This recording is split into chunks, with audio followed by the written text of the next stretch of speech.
Здравствуйте. Добро пожаловать на канал About Animals.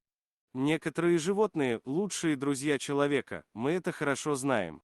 Многие из нас привыкли вступать в контакт с собаками, кошками, птицами и другими подобными маленькими существами, которые, как легко заметить, были одомашнены в течение некоторого времени.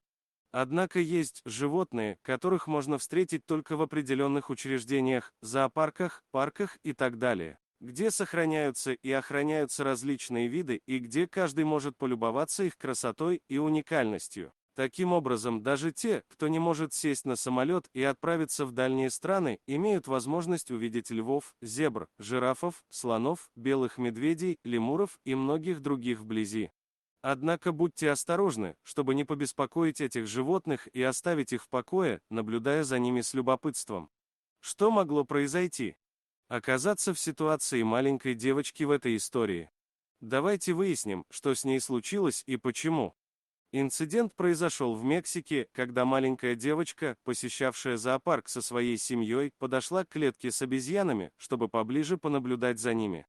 Вооружившись телефоном, вероятно, чтобы сфотографировать животных или снять видео, она начала стучать по решетке. Через несколько мгновений, возможно, раздраженная девушкой, обезьяна плохо отреагировала и схватила ее за волосы. Держа ее в крепком кулаке, маленькая девочка, как видно на видео, размещенном в социальных сетях, сначала не смогла выбраться, но затем с помощью взрослого освободилась. Момент беспокойства и напряжения, который, к счастью, длился недолго.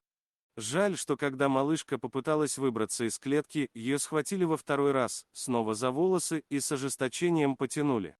Конечно, неприятная ситуация, но отрывок напоминает нам и учит нас одной важной вещи: животных, даже если они содержатся в общедоступных учреждениях, ни в коем случае нельзя беспокоить.